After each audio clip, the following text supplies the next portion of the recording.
I'm going straight for the throat of Barcelona because All right, this is the weirdest stat. He had 8.7 aerials won per game, which, for some context, that's the most in Europe's top 5 leagues by 1.3. But the main one was Conte coming in to coach the fellas. One of the best, probably a top 5, if not top 3 coach in the world right now. Yeah. But yeah, he made a big difference, and I reckon Inter should probably go into this season as favourites to win the league, I reckon. When you win 10 league titles in a row, your success is not just measured by whether you win the title or not, because everyone expects them to win, so they got to show everyone else something else. I think it was his best year since his last season at Everton, where I think everyone remembers him just putting everything in the back of the net. He was on absolute flames. So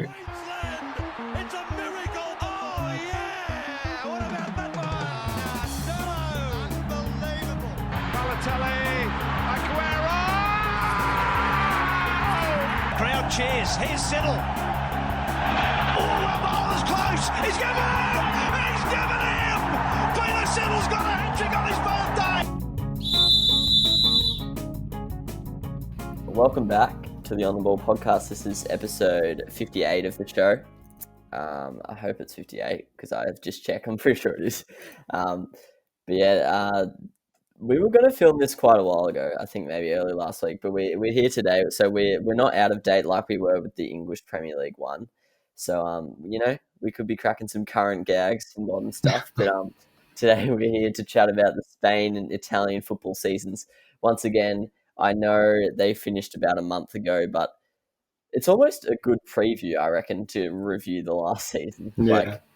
Now, even though last season's a different beast to this season, it's good to see who did well and who to look out for when you're watching this season. So it's actually been interesting to do that. But yeah, how are you going anyway? Yeah, I'm good, mate. Just chilling. I've got my mid-semester break, so yeah, just relaxing. Yeah. Yeah. I hope everyone out there is well too. So I reckon we just get straight into it.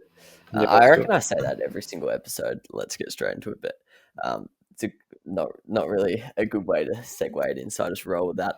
All right, so Spain, just a quick season recap. Champions of the league were Real Madrid. Champions League spot winners were Barca, Atletico, and Sevilla. Europa League spot winners were Villarreal, Real Sociedad, and Granada. And relegated teams were Leganés, Mallorca, and Espanyol. The cup final wasn't played, so I don't know if that's going to be played or they're just scrapping it.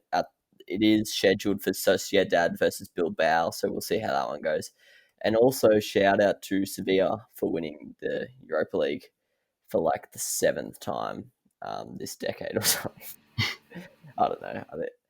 I don't know. I think 7's too many. I think it was 5, but yeah, it's pretty silly stuff from Sevilla. All right, so straight away, which teams have impressed you the most, mate? I've gone with Granada. I don't know if you've gone with the same one yet, but newly promoted, if I have that correct, and they've already qualified for the Europa League. Yeah. Their most valuable player I have down is only worth 10 million. I think it's their goalkeeper. So they're a bunch of myths, but they've just performed pretty well, to be fair. 16 wins. Positive record. I think it was just impressive that they managed to get promoted and then have some good performances against some of the better teams as well. With only 45% possession per game, and they're just parking it and then hitting them on the counter. So you got to respect that. It's actually happened a few times recently. I know Getafe, they weren't promoted the year before, but they just came out of nowhere. They might have made the Champions League, I don't know. And then we saw it this year in England with Sheffield and stuff, and Wolverhampton did it a few years ago. There's a lot of teams who just randomly pop up out of nowhere. And Granada were in my list, as you suggested before. They didn't even win the second division last season as well, so this probably wasn't predictable. They didn't spend much money either. They only had an 8 million, I don't know the currency, euros, probably transfer loss. Pretty insane that they qualified for the Europa League. And I guess we'll just have to see how they go. Similar situation, Osasuna. similarly promoted like Granada. They came 10th, 4 points below Granada. And they also didn't spend much money. They only had a 13 mil transfer loss, so similar boat there. Very well done to both those sides.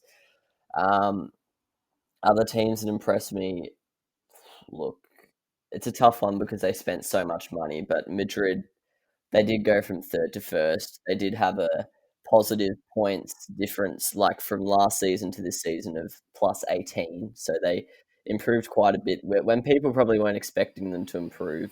Yeah. I know they didn't play their best footy this year, and that was probably shown in their Champions League result. They did get a pretty rough draw with Man City, but I assume they came second in their group if that was the case, so that's their fault. But yeah, they had a transfer loss of 222 mil.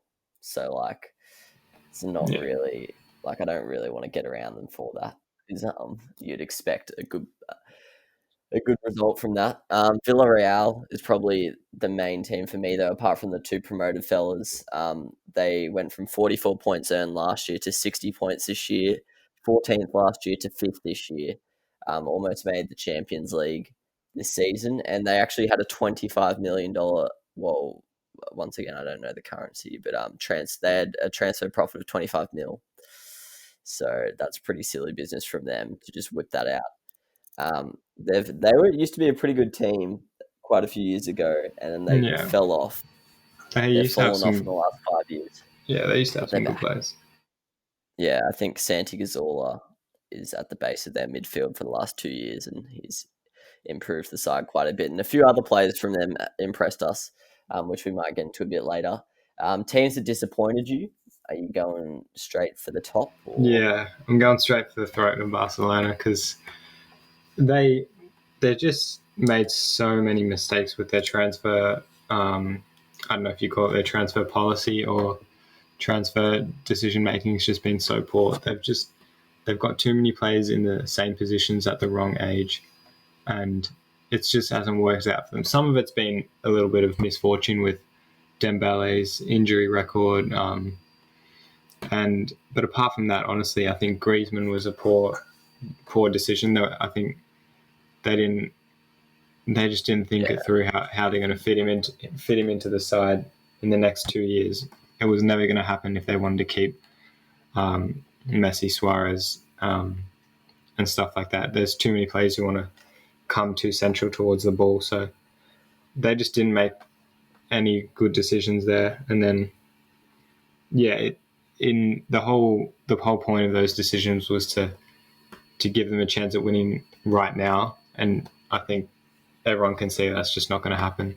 Their players are starting to fall away, and they've just set themselves up really poorly for the next 4 years, in my opinion. Yeah, I think Madrid as well, even though I said they impressed us kind of, I don't know what it is with Spain, apart from maybe Atletico and some of the lower teams. They just suck at transfers. Yeah, they just rely on making... You see the German teams, and they are so good at transfers. But Madrid and Barcelona in the last 5 years have made some rancid signings. Yeah. Like Madrid, both of them, I reckon they have a below 50% strike rate of good signings. For sure. Like Coutinho, Dembele, Griezmann, they're all plus 100 mil signings, and I don't think a single one of them has really worked. As you said, Dembele is a bit stiff, but still can't really say it was a good signing. Yeah. And then Madrid, likewise, might talk about it later, but slapping 60 mil on Luka Jovic out of Frankfurt, stuff like that. They just take too many risks. They just... even PSG are smarter with their money these days than them. Yeah. It's just silly business. So, it actually is silly business. So they probably need to have a good look at themselves. I don't know, just restructure maybe their transfer policy. I think Barca's all over the joint. They've got the president who, same as Madrid, they both have presidents who like to have their say. And then Messi sticks his fingers in the transfer making decisions. So it's all over the joint. And Barca... Their squad was so weird this year. Half of them are over 30. I think they only and half of them are 18. It's I'm pretty sure there's no one in their prime. It's baked. I think out of the players that played 1,000 minutes, they only had 4 under 25 or 3 maybe. Yeah. And they just sold Arthur, who was one of them. So they had De Jong, Lenglet, and Ansu Fati. I'm pretty sure that's all the only 3 under 25. Yeah. And their squad age is like 28 or some shit like that. Yeah, like Ter Stegen and Umtiti are probably like the only blokes who are kind of in their prime, and like Longley, as you suggested, and Frankie is approaching his prime. But yeah, it's just bizarre. Like on a given day, they'd have Suarez and Messi and PK, and then they'd have like Ricky Puig and bloody Ansu Fati and Carles Perez, who cracked the shits and left in January. So who knows what's going on there? It's strange. Probably Ansu Fati was probably the shining light of the season. Yeah. He looks like he's going to be pretty good. So does Ricky Puig, actually, at the base of midfield. But yeah, that Barcelona is probably the size of Barcelona. You probably want your players to be developing at other clubs, and then you bring them in when they're ready to go. Like, you probably can't afford them developing in your team. But I guess Ansu Fati did well. But yeah, other teams that disappointed me. Alaves, like, look, they're pretty mythical, but they dropped from 11th to 16th. Had a negative points like differential from last season of 11 points. Espanyol is probably the main one though. They dropped from 7th, which is Europa League spots, 53 points last season, to coming dead last this year. 25 points. So they almost dropped 30 points between 2 seasons. They're a pretty historic team. That I was looking at their history today, and they've been relegated 4 times. Every single time they've come up the next year. So there is hope for Espanyol fans, but yeah, it wasn't pretty. To be fair, to their credit, they did make the Europa League round of 32, which isn't hard because there's all these stages you got to get through, and then they lost to Wolves 6-3 on aggregate. But yeah, coming 20th and only earning 25 points, that's pretty average.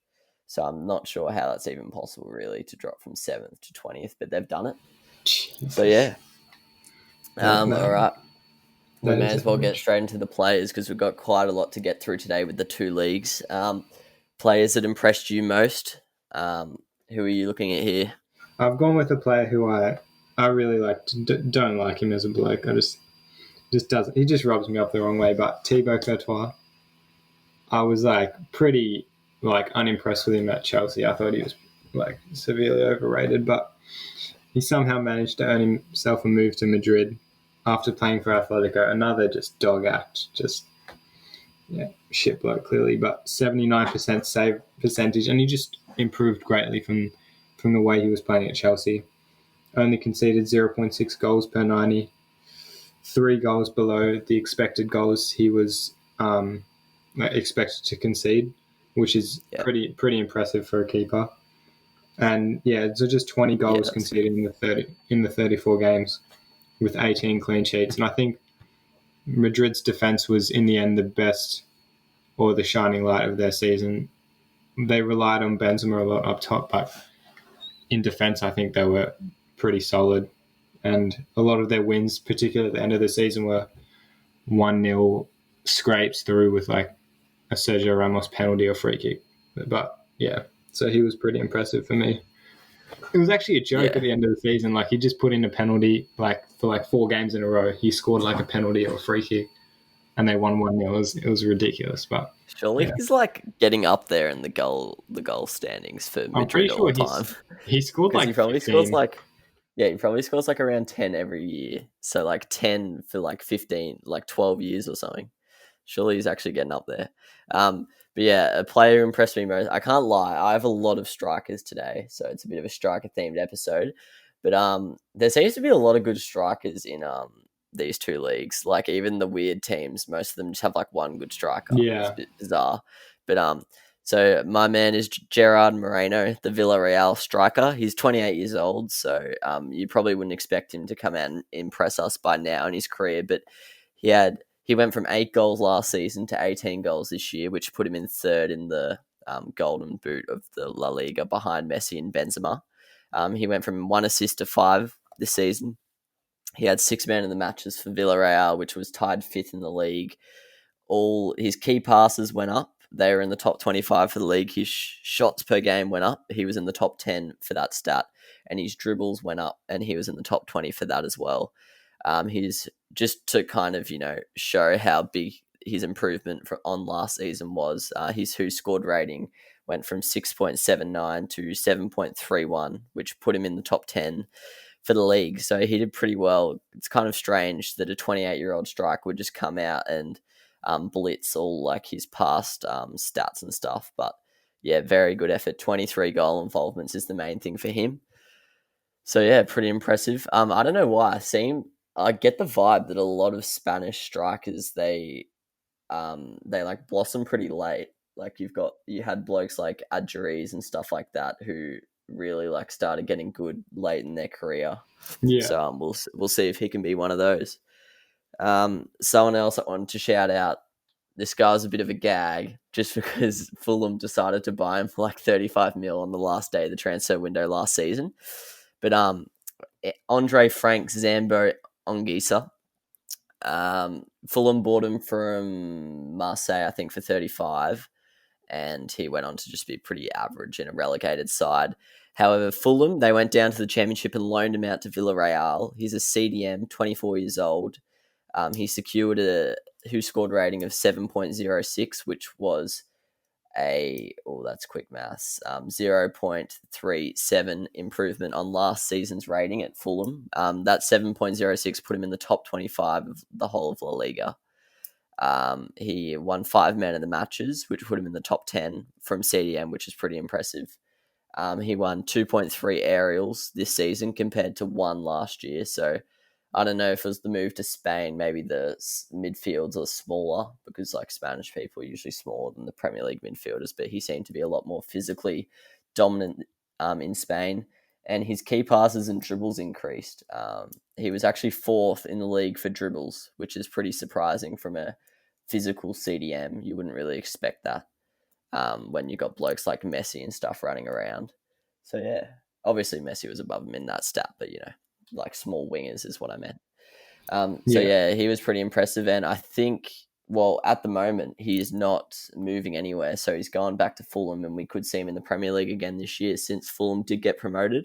I was looking at Fulham's CDMs from the Championship, and there is a bit of a spot for him there. They had this bloke called like Harrison Reed. He wasn't really producing anything silly in that position. And they play Tom Kearney in the midfield. So I don't know what their signings have been or will be, but if Kearney's going to be in that midfield, they probably need a bit of a defensive rock, and Anguissa could provide that for Fulham. But yeah, who knows? They might be a bit scarred from him from last season and might keep him out at Villarreal or something, but we'll see how he goes. Have you got any other for this category? No, it was I just had Courtois down, but Anguissa, I remember us being pretty excited by his statistics. He was one of those impressive young French players, or from the French league, I mean, but he couldn't quite get enough game time at Fulham, and I think that was a big mistake on their part, to be honest. But so I'm happy that he's performing somewhere else, and I think if they don't decide to put him in ahead of Kearney, they're going to make a big mistake, because Kearney was horrific last time he played in the Premier League. So yeah, I don't know what they'll do with Kearney, because he's like a club legend. Yeah, but especially when in the Premier League, if you're playing they've got a pretty good front three with Mitrovic and Knockaert and stuff. So I don't know if you can afford to have Kearney in the midfield. Like, you might need some guys who are a bit more physical than him. Yeah, we'll see. Yeah, we'll see. Yeah, because they kind of stopped playing him at the end of last season, but we'll see how they go. Players that disappointed me. Yeah, we were talking about this a bit off air, but it's probably the hardest award to give. Well, it's not really an award, is it? It's a bit of a roast. I'll just say Iago Aspas. It's pretty dog since he's 33, so he's clearly just, he's past his peak. He's on that decline now. And so he's a striker from Celta Vigo. He went from 20 goals in 26 matches last season to 14 goals in 37 matches this year. This was his lowest goal per minute season he's had since Liverpool in 13-14, where he only played 380 minutes. So this is basically the worst season he's had in ages. His assists dropped from 6 to 3 despite playing 1,000 more minutes. Once again, man of the matches dropped from 6 to 2. His shots per game dropped. His pass accuracy dropped 5%, which not really sure how that happens in 1 year, but And then his key passes dropped from 2.1 to 1.5. So, yeah, unfortunately for Aspas, despite what I was saying about Moreno and Spanish strikers, it does look like he has, enjoyed his moment in the sun in the last 3 seasons. And to be fair to him, he's been great in the last 3 years, but I think his period of dominance at Celta Vigo is probably gone. But albeit 14 goals and 37 is not that bad for a striker in a lower mid to mid-table team. So, I guess it's not the worst season. It's just compared to what he's been putting up recently, it's nowhere near as good. But yeah, I actually love Iago Aspas. He's one of my favorite players to watch because he's just so unique. Like he's just like a weird dude. He doesn't seem like a footballer, but he just slots them home for fun. Yeah. Have you got anyone for this award, or were the disappointments? I've got tough? 2. I've got, first of all, just because I have the most disappointing signings, and these 2 guys were both new signings, but for the most disappointing player, I have to go with Hazard, because I was honestly, I love watching him play. Like you said about Aspas, I just love watching Hazard play. He's just, when he's on, he has to be one of the best players in the world. And I think for the whole of last season, he was on one for the entire season. He contributed to 31 goals. That's just in the league for Chelsea. And all of his stats this year have just halved, basically. His shots per game, his key passes, both halved. His who scored rating just dipped horrifically. And he hasn't had a season this bad since, I think, Chelsea finished maybe 8th or 9th after they won the title in that year. So he hasn't been this bad since then, when he only contributed to 4 goals and 3 assists in 25 games. So to only contribute 4 goals, like combined goals and assists in 1,000 minutes was pretty.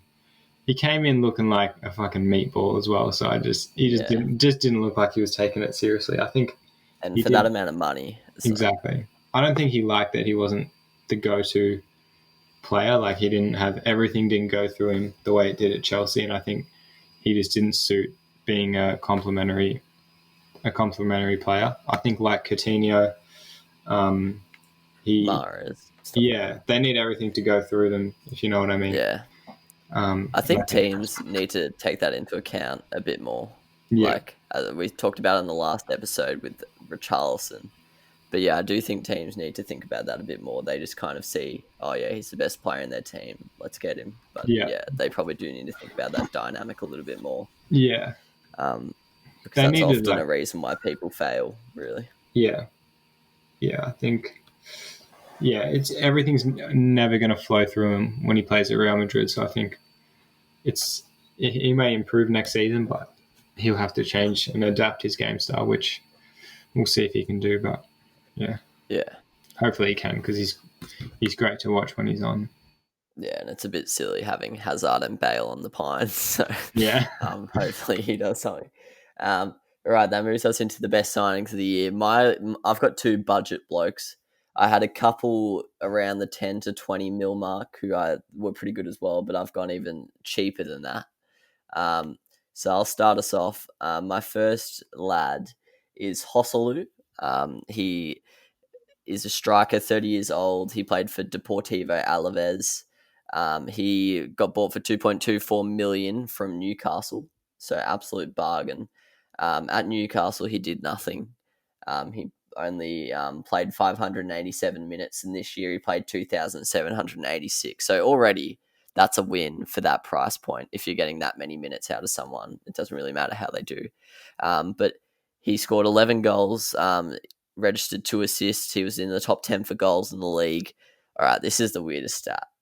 He had 8.7 aerials won per game, which, for some context, that's the most in Europe's top 5 leagues by 1.3.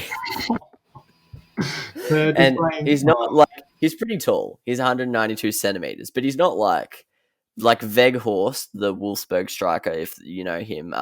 He's 197 centimeters. So there are taller blokes out there. But yeah, 8.7 aerials a game, absolutely insane. As I said, so far in front of everyone else in Europe.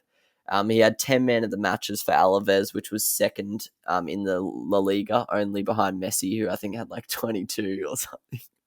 That was a bit silly. I guess that's to be expected, but he also registered 2.4 shots per game, which I know shot sounds like a bit of a weird stat because it's just like, well, everyone can shoot if they want, but it's to score goals you have to shoot, so it's important that you're shooting a lot. He was in top 10 for shooting, and key passes, dribbles, and number, they both rose, and then the number of passes completed per game actually doubled, so he just had a lot more influence on the match this season.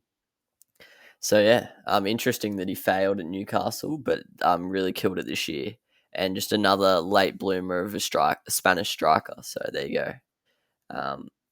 Yeah. All right, who you got for best signing? I've gone with, I don't think he signed, but I think he was on loan. Sergio Reguilon. Yeah, he was on loan. Yeah, left back out of Barcelona. Oh, sorry, out of Real Madrid.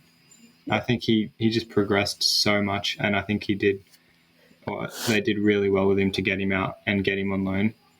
So he played 2,500 minutes, basically almost every game, 29 appearances, 2 goals, 4 assists from left back, which is pretty impressive. And statistically, he was the best left back in the league this year, according to Who Scored. So I think for him to progress so much in one season at 23 years old, I think Real Madrid are going to end up selling him. So I think someone's going to get a really good deal on him, seeing as though they have Ferland Mendy, who I think they rate maybe more highly than him.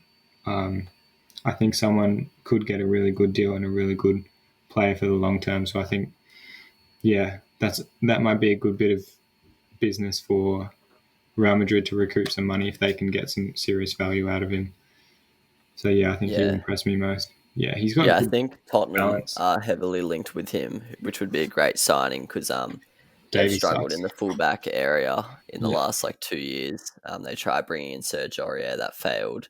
I know they sold Kyle Walker-Peters, albeit that's on the other side, but they got rid of him this year. Danny Rose, he's done. So he would be a good replacement. And I actually Googled it before, and I don't actually think it's the biggest fee. I think it's in the 20s or something, which would be an insane bargain. Steal. Yeah, he's got good balance. Yeah, Ben Chilwell is just no way there's no way Ben Chilwell's better than him, and he went for 50, 45 or something. I don't even know. Yeah, I honestly don't rate Ben Chilwell that highly, honestly. I think he's just because he's English. Yeah, the old English tax and Leicester just freaking decide they just dog everyone, add 50 mil to the price. And they do unreal business, to be fair. Good on them. Yeah, they're pretty smart. All right, next, another myth. My man is called Jaime Avila. 2.7 mil, 26-year-old striker. He went from Huesca to Osasuna, so he jumped from a relegated team to a promoted team. He did his ACL in January, so he only got through half the season, but he had 9 goals and 2 assists in 18 starts. Similar, and he actually had similar numbers to those last season as well for Huesca, just a tiny bit better because I think he had less minutes last season. So he's a pretty impressive striker. So I'm not really sure what he's doing with relegated and promoted sides, but his shots, he was second in the league for most shots, which is impressive. Given the fact that he wasn't playing in a top team. He was second to Messi. He had 3.5 a game, 5 man in the matches, which put him in the top 10 for that. He had 3.1 aerials a game, which puts him in the top 30 for the league, but he's 172 centimeters, so he's clearly an absolute fighter, like a bull, an Argentinian bull who just launches himself around. And he had 1.1 key passes, which doubled last season's key pass tally for him. So that's pretty impressive for a striker. And Osasuna, we said before, they did pretty well, but I'm sure they weren't dominant in many games. So he did pretty well. Shame he did his ACL in January, because who knows, if he doubled those tallies and he had 18 goals for the season, he could be looking at a big move this off season. But at the moment he's sticking it out with Osasuna, and we'll see how he goes once again this season. Have you got anyone else to mention here, or? No, not for best signings. But I got a few more. I didn't want to do 5, but Rafinha, he was, he's still with Barca, I'm 99% sure, but he got loaned out to Celta Vigo. Yeah. And he killed it.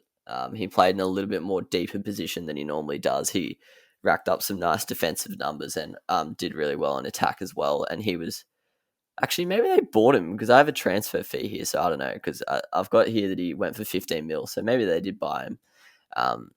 Pretty poor research for me there. Fekir also did pretty well. That was a bit of a strange signing. It was cheap. It was only 20 mil. After like 2 years ago, there was sums of like 70 mil being thrown around for him, but he was a bit older now and he has an injury history. He did pretty well for Real Betis. And then Lucas Ocampos, I think he was playing for Sevilla. He's been all over the place, but 15 mil, he did pretty well as well. I think he was down the same flank as Reguilon maybe, and he did pretty well there. All right, that moves us on to disappointing signings. I'm just going to say it straight up, Antoine Griezmann. I think he's no doubt the number one. 29-year-old forward for 120 mil straight away. Questions got to be asked there. That's just shocking business. I don't think anyone above the age of 26 should really go for more than 100 mil unless it's like Ronaldo or Messi. Like, it's just so risky. But yeah, goal involvement's dropped from 24 to 13. So I know he had less minutes because, you know, he couldn't start and stuff like that. But his goal involvement's dropped from 24 to 13. His shots dropped from 3.1 to 1.6. His man of the matches dropped from 4 to 1. His who scored rating. Oh, no, that's not right. I said his who scored rating dropped from 4 to 1. Can't be that. He was bad, but not that bad. His key passes dropped from 2 to 0.9. So, yeah, a lot of his stats just halved, which is not promising. And, yeah, just really struggled at Barcelona, as we talked about before. Have you got anyone for this one? Yeah, for most disappointing, I'm going with Luka Jovic. I think because he just had so much promise coming out of Frankfurt with, I think he had 17 goals and 5 assists last season, and he only managed to start 4 games this season, 2 goals, 1 assist in 17 appearances. Was just really disappointing that he didn't get more of a go and that he couldn't convert any of his starts into decent performances, because I'm pretty sure I remember him missing some seriously easy chances at the start of the year, and I don't think he was just gelling with the Real Madrid squad was the word initially out of Real Madrid. So hopefully he can pull it together, because he was really promising when he was at Frankfurt. He just showed signs that he could be a top player, but yeah, I hope that he manages to pull it together, because he was disappointing this season. For sure. It was a pretty risky signing. 60 mil on a player from Frankfurt. That's a pretty big step from Frankfurt to Madrid. So definitely. He is only 22, so it could work out to be good. I was reading about him this morning, and apparently, because the UEFA Nations League's this week or something, and he has rejected the call up to stay at Real Madrid pre-season. So he's obviously looking to fight for that spot. But it's going to be hard with. I know Benzema's getting old, but he killed it this year. And then they've got on the wings, they've got, you know, Vinicius, Vasquez, and Rodrigo, who all actually registered more league appearances than him. So it's going to be tough, especially Vinicius and Rodrigo, because they're only like 19 and they also look very impressive. But yeah, we'll see how he goes. I was looking at his per 90 stats. Most of them weren't actually that bad. He was just not getting many opportunities. Yeah. So yeah, there wasn't too much of a drop off, which is promising. Yeah, that's a good thing. João Felix is another one I wanted to mention. Like, I haven't done anything in depth, but you've just got to question 126 mil. Like, that's a lot of money, and probably didn't live up. He started off really well, and then I don't know if he got injured or anything, but he kind of died down a bit late in the season. But we'll see how he goes this year. He's another one to look out for, because he, you know, he could come out and tear it up. He's only 20 or whatever. So we'll see how he goes, because 126 mil is a lot of money. He did perform well, actually, in their last Champions League game before they got knocked out. He was a shining light for them, so hopefully he can pull it together. All right. Players who should get a move. I I think we both have the same bloke for this category. Do you want to run us through his stat sheet, Mr. Parker? No, Gavin runs through the stat sheet. Mr. Parker tells Gavin. Gavin's come unprepared, to be honest. But... Gavin. Do you want me to play Gavin in this situation? You play Gavin. All right, we're talking about Mikel Merino, 24-year-old. By the way, if you aren't from Melbourne and you've just listened to that, you'd have no idea what we're talking about. Or if you're not from between the ages of 15 and 25.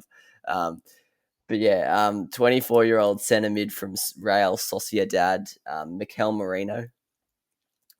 Premier League fans, you might know him. He played for Newcastle United for 2 seasons, I think, about 2 seasons ago. I think it was 2016-17 and 17-18. This season, he killed it.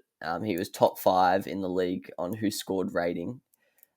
He had 6 goal involvements from the base of midfield, which already that's pretty impressive. He was registering 1.2 shots a game, which is pretty impressive from that position. He was winning 5.1 aerials a game, which puts him in the top 5 in the league. He was awarded 5 man of the matches, which is another top 10 for him. He had 3.6 tackles and interceptions a game. Tackles, he was in top 20 for that, albeit in that top 20, I think there's about 16 defenders. So that has to be taken into account. So he's right up there for his position. 1.4 clearances, pretty impressive, and 0.9 key passes. So he just has a beautiful balance of defense and attack. Most guys either dominate in defense, dominate in attack. It's rare that you find someone who can do a bit of both. And he seems like he can do that. Only 24 years old. So I guess Sociedad, they did make the Europa League this season and they made the cup final and stuff like that. So they're a pretty good club, but he's maybe someone who a bigger club could take a chance on 24. So still got a bit of progression in him. And with those stats, it suggests that he could, perform at a higher level for a better club. So I'm not talking Barcelona or Madrid or anything, but I don't know, just a bit of a step up. The sort of level I'm talking is maybe like a Leon or a I don't even know, like a Atalanta or something. I know Atalanta Everton. Have a very strict, like stuff like that. Well, how about Everton's transfer rumors? Well, they're not rumors. They're signing James and Allen. I can't believe it. Yeah, James and That's Allen. An unreal. Allen is an unreal signing. I don't know how. Yeah. He's pretty old. Carlo Ancelotti's got the pulling power. He's got the connections, man. Yeah, it's impressive. So yeah, it might not be a spot at Everton for him, but something like that, what we're talking about. So I think he would be a good pickup for someone. But, Sociedad, they're a decent club. So if he stays there, I'm sure he'll continue to do well. Then I've got someone else here, Uri Alvarez, 25-year-old centre-back from Bilbao. He'll probably just play there the whole of his career, but he's pretty good. 5th in interceptions in the league, top 15 for clearances, top 10 in blocks, top 20 for aerials 1.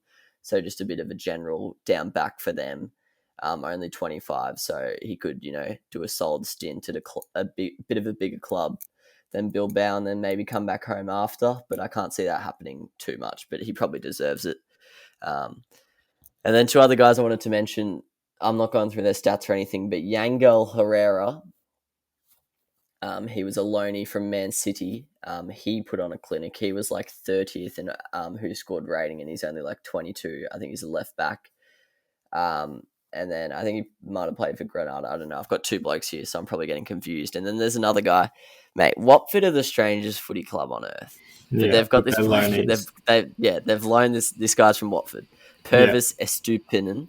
I think he might be the CDM, actually. One of them's a left back, one of them's a CDM. I don't know which one's which. And he was like 40th in who scored ranking. So they've got him, and then they've got Cucho Fernandez still out on loan, and now they're a championship club. So I don't know what they're doing there. They've got it's not a gold mine they're sitting on there, but they've probably got 20 mil between those two. But they're not going to get maybe a little bit more. But yeah, well now they've cooked themselves. But yeah, it's a bit strange. Or maybe they bring them back in a bid to get promoted, which would be interesting to see because they have some interesting talent out on loan. Anything else you want to say about the La Liga before we head over to Italy? I mean, the one player I really wish would come to the Premier League from from La Liga is Saul from Atletico. Yeah. He's just a consistent performer. He's 25 years old. He's just entering.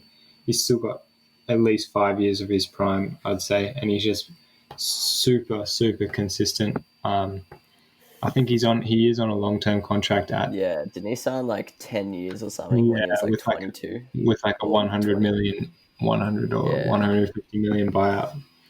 But even this season, 4.3 tackles and interceptions per 90, 7 goals from central midfield.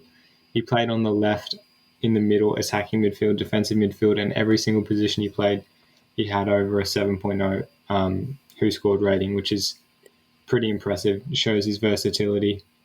Yeah. So I think I'd love to see him. Yeah, on his team, someone who also impressed me. I didn't watch too much of him. I watched him in the Champions League against us, and then I watched him. I think I watched them twice after lockdown. What's his name? Ronan Loddy or something? Ronan Loddy, the left back. Yeah, he killed it against us. He was so good. Like, I actually thought he was one of their best players on the night, and he's only, I don't know how old he is. I think he might be 21. They signed him from Brazil or something. So he's someone who I might keep an eye on this season, because he could jump into that top echelon of fullbacks if he puts together another good year, because he looked really promising. He did a job. I can't even remember what edge he was on, to be honest, but he did a job on Mane. He plays I can't remember. On left back, and he got forward and he was our players, to be honest. Yeah. But he was dangerous in attack. Yeah. And then who was the guy they signed from Real, who just performed? Marcus Llorente. Yeah, and he just became like a striker, and it was just unreal. Yeah. Also, pretty impressive signing. So. I say this every year, but this year I definitely want to watch a little bit more European football. So Atletico is someone I want to watch a bit more. But right, Italian footy. Speaking of things I want to watch a bit more, Serie A is probably jumped into the top 2 leagues, I reckon, in the world. Yeah, it's got some spicy competition now. So the season recap: Juve won the title, obviously. Inter right behind them. I think they were only 5 points behind in the end or something. They won Champions League. Atalanta and Lazio also won their way through to the Champions League spots. Europa League consisted of Roma, Milan, and Napoli, and relegated teams were Lecce, Brescia, and Spal. The Cup, Napoli beat Juventus in the final. And yes, teams that impressed us the most. Who are you kicking off with here? I've gone with Atalanta, which I'm sure you would have had a look at as well. 98 goals scored was the just the key indicator for me, that just play an unreal style of football that you just don't see in Italy most of the time. They're really focused on defensive football. That's what everyone knows the Italian league for. But if you watch Atalanta, they just play nowhere or nothing like that. They to score 2.6 goals per game for the entirety of the season. I think they were the top scorers in Europe, maybe apart from Bayern Munich. And they only finished 5 points off the title. So I think that was they just play a unique brand of footy with guys that you wouldn't expect to just keep banging them in. But they had 3 players score 15 plus goals. I don't know if there was another side in Europe who had 3 guys score 15 goals in the league.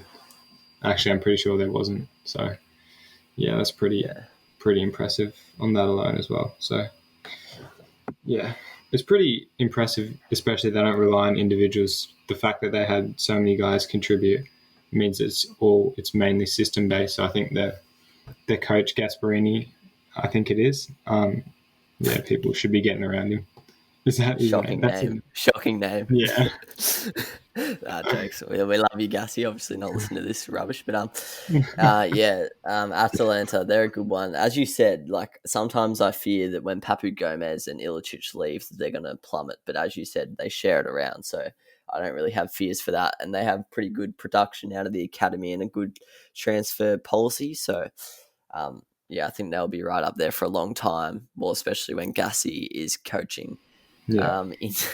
I just said Gasparini. I don't know. Teams impressed us. Are we saying Inter impressed us? Yeah, why not? Similar to Madrid, they bought success, but you're loaded. So what are you going to do? Just sit there and save money like a weirdo. So last year they came fourth, 69 points. This season, second, 82 points. I think they might have only been 1 point behind Juve, actually. Yeah, they were. Because I'm pretty sure Juve got 83 from memory. Yeah, they did. They made the final of the Europa League as well. So if they came second and won the Europa League, that would have been a pretty good year after some hard struggles at Inter over the last decade, ever since they won the Champions League, basically. They did spend 122 mil, but they spent it pretty well. Lukaku was a great signing. I'll be honest, I can't even remember who else they signed. Like Ericsson over Christmas and Sanchez on a free stuff loan, and Actually Young. They bought him. Yeah, the strange stuff. But Victor Moses, maybe. Yeah. Weird footy. But the main one was Conte coming in to coach the fellas. One of the best, probably a top 5, if not top 3 coach in the world right now. Yeah. But yeah, he made a big difference, and I reckon Inter should probably go into this season as favourites to win the league, I reckon. So yeah, well, maybe not, because Juve, they'll probably buy a few good players and stuff like that. They've already got Artur. I didn't even know about the Artur Pjanic swap till this morning. Oh, really? Happened 2 months ago. I think they're going to struggle. Juventus. I'm so behind on transfers.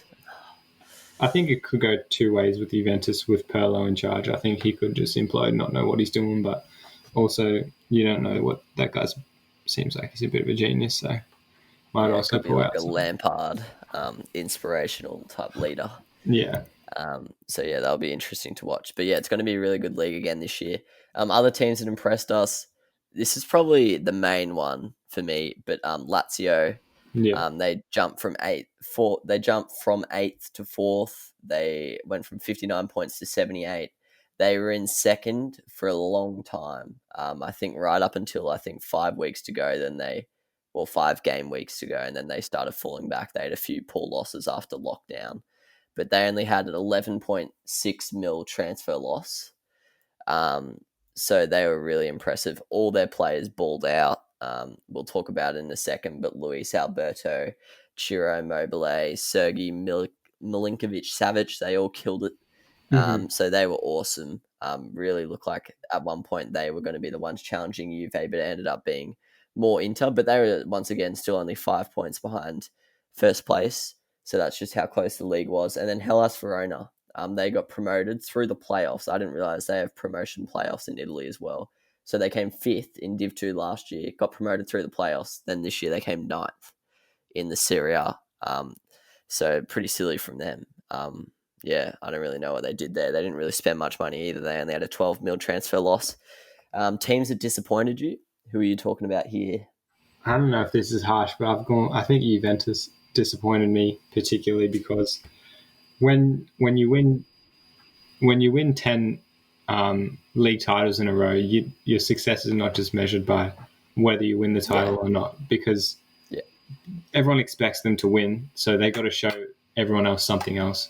I think they brought Ronaldo in to win the Champions League. They couldn't do that. They lost pretty disappointingly to Lyon, was it? Yeah, it was Lyon. If I remember correctly. Yeah, it was. So I think that's number one. They can't be doing shit like that. I get confused between Madrid and Juventus' Champions League season. Yeah. But they had more losses than Inter and Atalanta. They got saved by the amount of draws that Inter had, which I think was close to 7 or 10. And they're just aging in key areas similar to Barcelona. I think they're aging at the back. They're still too reliant on Bonucci. I think he played the most minutes.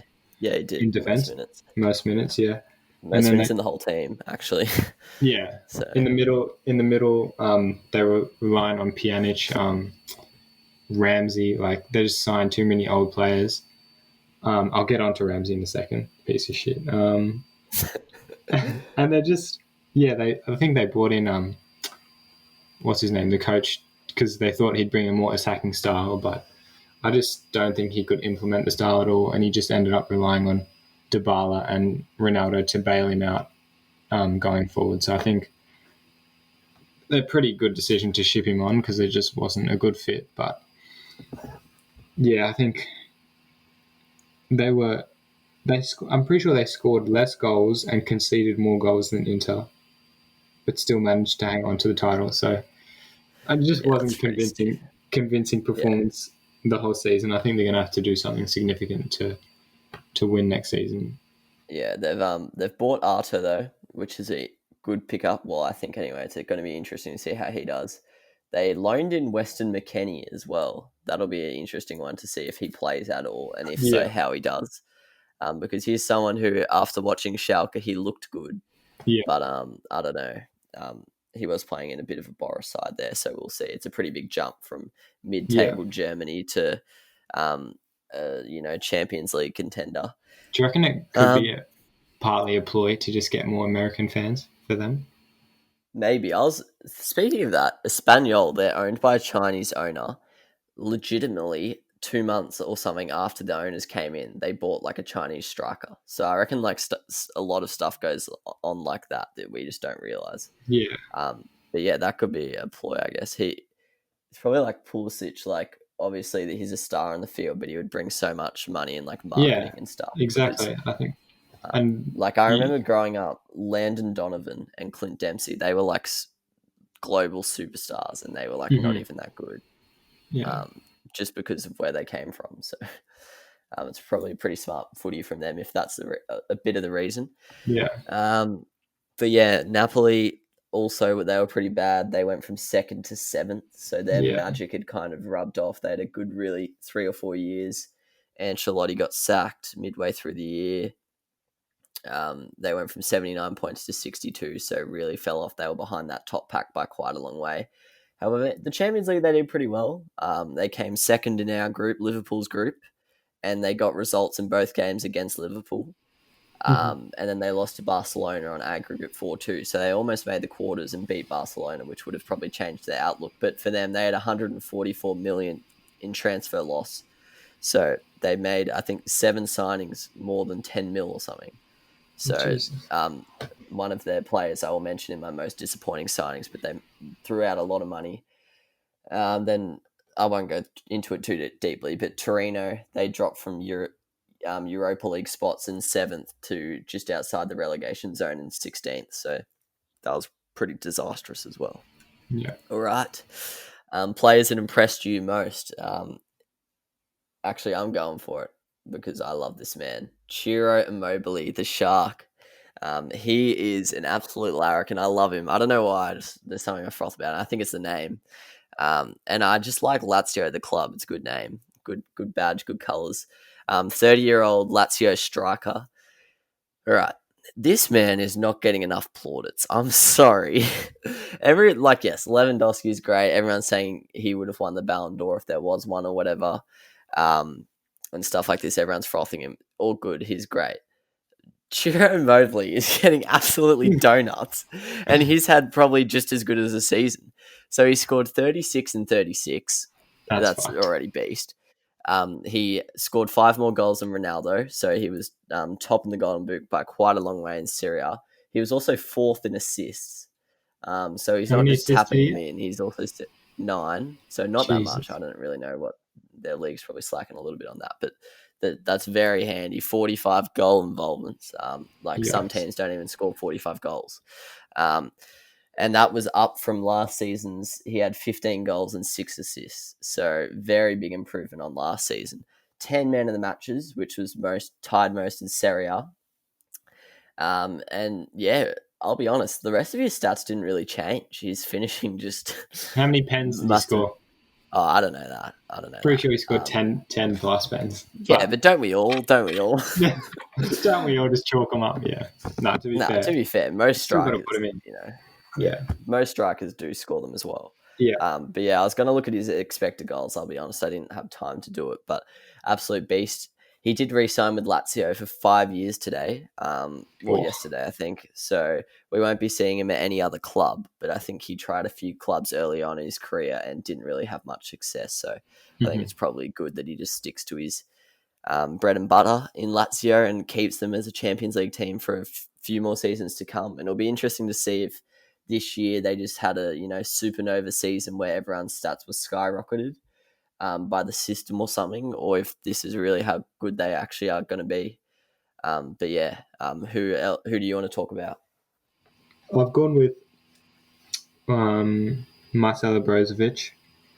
He's just one of the favourites of the Football Daily, Football Daily lads and ourselves. I think a good comparison. He's a more polished version of Mikel Merino. He's the kind of style, the kind of player that guys like Merino will want to evolve into. He's just extremely polished and he does a bit of everything. So 3 goals, 6 assists, already pretty good contributions from defensive midfield. 1.9 shots, 6.4 passes into the final third, 4 tackles and interceptions per 90. I think he just does a bit of everything. So yeah, and the way he played, he was just polished and he just worked so well in the system, became like the key in the center of the park for that side. So I think people have been sleeping on him for a few years because he's been pretty consistent. Especially alongside Modric and Rakitic in international level. He was also really impressive in the World Cup. So I think teams might have just missed the boat on him. I think he's getting a bit he's 27. Yeah, a bit up there in age where to get him out of the club, you're going to have to pay a lot of money. But then will you get that amount of value out of him in his last couple of years of his prime of his career? So I think Inter might just be the perfect place for him, and I think he should just stay there and continue to push towards the title. But yeah, I think he's going to be a key as well again next season. Yeah, a team like Inter, I don't really know why you want to leave them. They've shown serious progression in the last 2 seasons, and now they have clear title aspirations. And once they do that, they could go on to bigger and better things. They're an exciting team, and I think they're a big enough club for him to settle at for the rest of his career. Yeah, agree. So I hope he stays. Next, another midfielder, a bit more attacking, but Luis Alberto. Mm-hmm. Ciro Immobile is, well, not partner in crime. He's not a striker, but him and Immobile are the boys. So I wish I watched Lazio more this year. I only watched him a couple of times. But 27-year-old centre mid / cam, 21 goal involvements, 15 assists. So 6 goals, 15 assists. Second in total assists behind Papu Gomez of Atalanta. And he only had 9 goal involvements last season. So he increased it by, 12? He had 10 man of the matches, similar to Ciro. So both the boys received man of the match in more than half of Lazio's games. His shots increased, his dribbles doubled. They actually more than doubled this season. And he's in the top 15 for dribbles in the league. He had the most through balls in the league per 90. And he averaged 10 more passes a game this season. So he was just more involved, which is always a good indicator. Because it's not, I know I'd criticize disposals in AFL football, but if you're getting the ball more, you have more chance to do stuff with it. So yeah, he was really impressive. And I hope Lazio are as good this year and I get to watch a few, Inter versus Lazio's and stuff like that. That'd be pretty entertaining. Or maybe not Inter, maybe Lazio Atalanta, but yeah. All right, disappointments. Do you have any for this or? Yeah, I've just combined the same player for both disappointing and shit signing. I've gone with Aaron Ramsey. I think what pissed me off the most about Aaron Ramsey is how much money he's making at the moment. He's making £400,000 a week. That's almost like 700,000 Australian dollars per week. And if you extend that out towards the year, that's like 40 mil. I'm pretty sure it's like $40 million a year. That's double the amount of the amount of money that Salah is making at Liverpool. And if you compare their output, 1,000 minutes. So he played less minutes than he played in his last season at Arsenal, where he was injured for quite a lot of the season, I'm pretty sure. He contributed less goals, contributed less assists, just went down on all of his key indicators, and just continues to just earn £400,000 a week, just chilling there, doing fuck all. So, I think they're going to regret that because I think they gave him a decent length contract, and no one is going to want him at this point. I don't know why anyone would take on his $400K a week contract because that's burning money in my opinion. So they're just a shocking decision. I don't really know who thought it was a good signing. I don't know who thought it was a good signing. Like I genuinely thought it looked doomed from every angle. Like, I don't know what they were thinking there. But yeah, it's pretty average there. I think he's the only one winning in this situation because he's just raking it in Bale style. But you know what? Fair enough. Yeah, players that disappointed me. I won't spend too long on it because we are getting up there in time. But Piontek, 25-year-old striker. He only played the first half of the season in the Serie before he got shipped off to Hertha Berlin. But yeah, he was really hot last year, one of the hottest strikers in Europe, and he just couldn't back it up this season. Last season, he scored 22 goals in 34 starts combined for Genoa and Milan. And then this season, in the first half, he only had 4 goals in 14 starts and I think 4 bench appearances. So yeah, it just really fell off. Didn't have the magic touch that he had last season. He was taking 4.1 shots at Genoa a game, and he was only taking around 2.5 at Milan. He was getting dispossessed a lot more often. He was getting fouled less, so he was just a bit less dangerous with the ball. And he was only averaging like just over 10 passes a game at Milan. So when he was playing, he was just really not involved at all. I know strikers aren't going to be touching it heaps, but that's not much at all. He was pretty average. This guy's a random dude, but Armando Izzo from Torino, centre-back, 28-year-old. His WhoScore rating dropped from 7.24 to 6.75. His tackles dropped from 2.1 to 1.4. His long balls dropped from 4.3 to 3.5. He averaged 7 passes less a game, so it just showed that Torino were less dominant than last year. Somehow last season he had like 5 goals and he averaged like 1 shot a game, so that all came down this year. Just pretty much everything plummeted for the fella, and was probably an indicator of Torino's failure this season. So not really sure what happened there. I was looking, there wasn't like a coach change or anything, so just some magic ran out there. Worst signing, I'll do that since you did in one. Hirving Lozano for me. 38 mil, 25-year-old forward. He went from PSV to Napoli.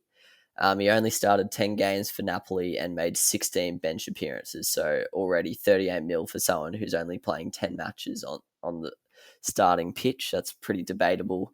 He went from 25 goal involvements to 5 goal involvements. So he did have half the game time, but still dropping from 25 to 5, that's a big drop. And his key passes dropped per 90. So a lot of his per 90 stats weren't too dissimilar, but really just if you're paying 38 mil for a forward, I know Napoli's a fairly sizable club, but they're not Real Madrid. They can't just be throwing that around.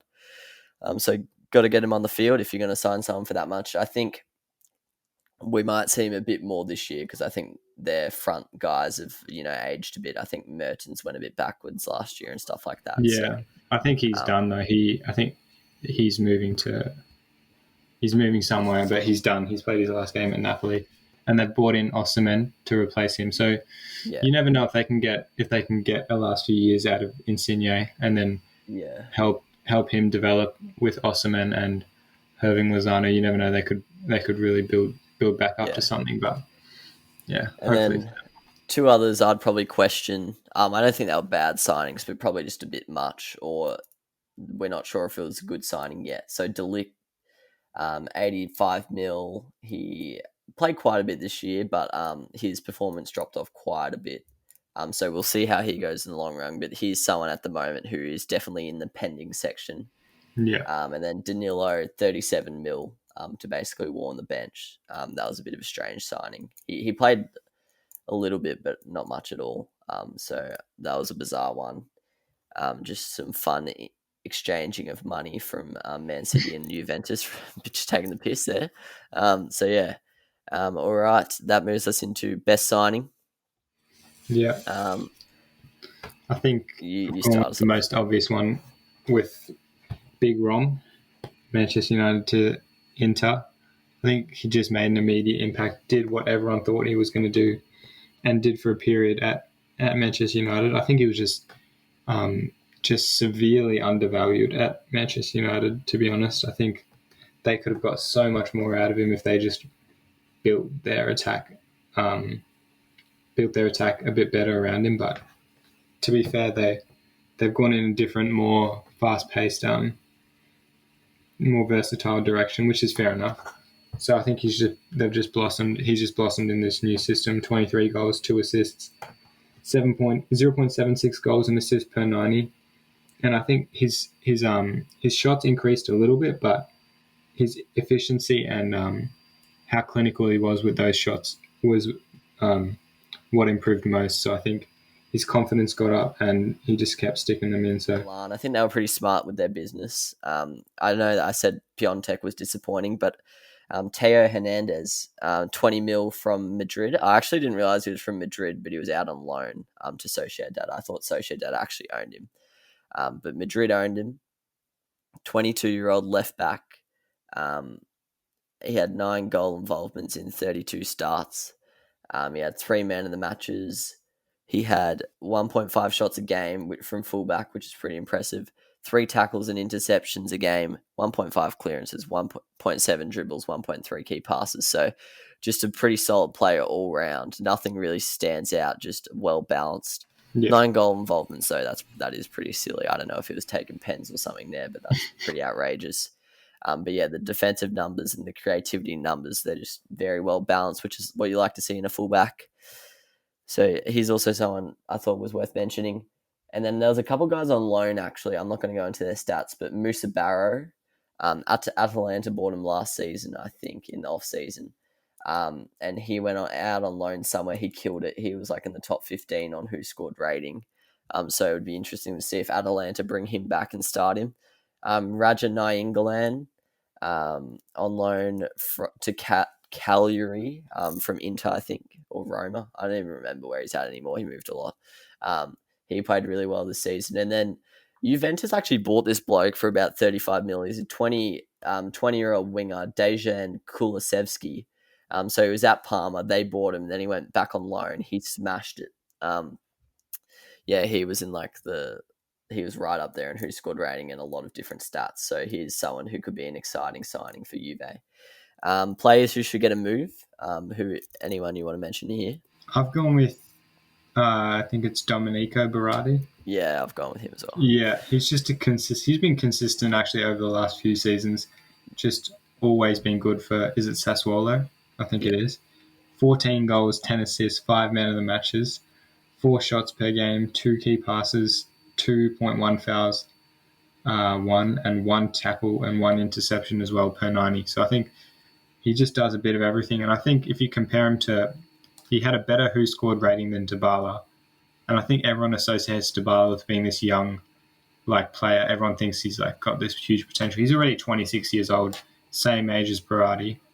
I think it's that baby face that of Dybala that fools everyone, but he's getting up there in age, I think. So both of them 25, 26 years old, and I think they're about to enter their primes. And I think if Berardi gets a move and hits and kicks off pretty well, he could become one of a shining light for a pretty good side. So hopefully for his sake, he gets to show his skills on a bit of a bigger platform, because I think he's got pretty good potential. I think Dybala ended up winning the Player of the Year in Serie with 11. I haven't even mentioned him. With 11 goals, 6 assists. I'm not really copping it, but Chiro is fuming. Chiro has been absolutely wrong. And Luis Alberto and all the boys. Yeah. All the boys that we've mentioned have been dogged. Berardi, just as you said, he's just a spicy player. Yeah. I first was introduced to Berardi. I think during year 8 at school. I think it might have been Football Manager actually. He was always a bit of a wonder kid at Sassuolo. I think at that point he was 20 or something. Really exciting. So I can't believe he's still at Sassuolo. I know he's a club legend and stuff, but come on, mate. Get out of there, mate. Get out. You'll regret it once you retire. Have 3 years or something at a good club. See how well you can do. Rodrigo De Paul as well. That's someone else. Football Daily love him as well. Yeah. 26-year-old Cam from Udinese. Just a workhorse. 13 goal involvements in 33. 8 man of the matches. 2.5 shots a game. 2.7 tackles and interceptions. 2.3 key passes. 3.6 long balls, 1.6 crosses, which I think that's the most in the league. 1.6, that's a crap ton, and 1.8 dribbles. So all round jet. lot of defensive work for a fairly attacking midfielder. And he is once again 26, so he's getting to that point where if he doesn't go now, he's never going to go. So someone should snap him up. He gives me German vibes. He gives me a German club vibe because it would be smart signing. So he's getting heavily linked to Leeds actually right now. They want to pay up 31 million for him, or they got told that they want 31 million for him. Apparently, they couldn't. They're struggling to negotiate for Ben Rama, and they've moved on to look at DePaul, which would be surely they'll get him easy. That would be spicy stuff. I don't think it'll be much at all. Like, apparently they want 31 million pounds for him, which is quite a lot for a 26. Yeah, that's a bit dog. Let him go. 25. Well, their main cam, like Pablo Hernandez, he's pretty old now. I can't remember who else are their attacking players. I watched them a couple times late last season. But yeah, that'll be interesting to see if that happens. I think those two. It frustrates me a little bit. Like, I know I say it frustrates me when good players go to big clubs and sit on the bench, but I think these guys could definitely take a step up the ladder and go dominate somewhere a little bit better, even if it's just still in Italy. So I want to see that. And then Musa Barra, I mentioned him before. If Atalanta can't start him, I want him to move because he's 21. He's a winger. Looks really exciting. So if he's going to go out on loan again, I want Atalanta just to get rid of him. Let someone else have the juicy boy. So that's us anyway. It was a good little chat there. Got through quite a lot of stats. I'm sure there was a bit of lag if you've got to this point, so apologies for that. Heavy lag. Heavy lag. Just your standard FIFA game there. So no need to wrap up much, really. We've talked long enough. So thanks for listening. Really appreciate it if you've gotten to this point. Thanks for joining me, Rhett. No worries. And looking forward to this season. Might have some, preview content coming up or transfer content. So we'll keep posted and we'll let you know. So thanks for listening and see ya.